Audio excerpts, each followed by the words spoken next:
तर उद्धव ठाकरे यांना एकापाठोपाठ एक धक्के बसतायत। शिंदेच्या शिवसेनेत अनेक जण ठाकरेंचे नेते प्रवेश करतायत। नेमकं काय घडतंय त्यावरच्या काय प्रतिक्रिया आहेत जाणून घेऊया। ठाकरेंची शिवसेना फोडण्यासाठी दबाव तंत्राचा वापर, खासदार संजय देशमुख यांचा आरोप। पैशाचं आमिष दाखवलं जात असल्याचाही देशमुखांचा आरोप। शिंदेची शिवसेना भाजपमध्ये विलीन होणार नाही तर शिंदेच्या पक्षातला एक मोठा गट भाजप सोबत जाणार, राऊतांचा दावा। कोकणातील एका नेत्याचा उल्लेख करत राऊतांचा दावा।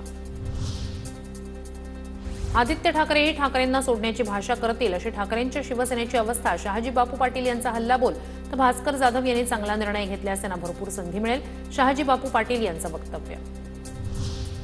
शिवसेनेचं पुण्यातील मिशन टायगर रखडलं, ठोस आश्वासन मिळालं नसल्यानं 3 माजी आमदारांचा अद्याप पक्षप्रवेश नाही। अजून महिन्याभरात पुण्यातील पक्षप्रवेश होणार नाही, सूत्रांची माहिती। यश मिळाल्यावर पाठ थोपटणारी, चुकल्यानंतर कान पकडणारी नाती जपायची, मग आरशासारख्या त्या प्रामाणिक नात्यांना अविश्वासाचा तडा कधीच जात नाही। भास्कर जाधवांचा नवीन व्हॉट्सअप स्टेटस चर्चेत।